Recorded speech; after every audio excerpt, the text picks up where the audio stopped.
Hello' দোস্ত, কি খবৰ? আশা কৰিলোঁ আপোনাৰ চবৰে খবৰ ভালে চাগে। পিছে মানে আজি ঘৰতে থাকি এনেই অলপ বৰ লাগি গ'লগৈ, সেইকাৰণে ভাবিলোঁ ওচৰতে পাহাৰ এখন আছে ঘৰৰ, তাতে যাওঁ বুলি। ব'লক তালৈকে যাওঁ। আপোনালোকে ভিডিঅ'টো চাই থাকক সম্পূৰ্ণ। ভাল লাগিলে লাইক এণ্ড শ্বেয়াৰ ছাবস্ক্ৰাইব কৰি দিব, লগতে কমেণ্ট কৰকচোন ভিডিঅ'টো কেনেকুৱা হৈছে। আমি লাহে লাহে আহি পাই গ'লেহি পাহাৰ।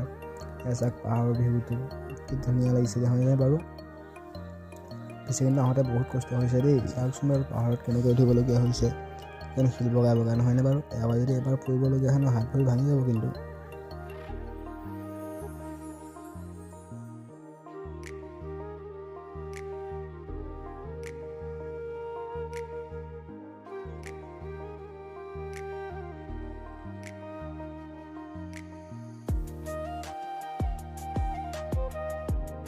চাওক বাৰু ওপৰৰ পৰা ভিউ কিমান ধুনীয়া লাগিছে, নহয়নে? কি ধুনীয়া লাগিছে ওপৰৰ পৰা ভিউটো দেখিবলৈ। বাট মোৰ মোবাইলৰ কেমেৰাটো মানে ইমান ধুনীয়া নহয় ন, সেইকাৰণে আপোনালোকে ভাল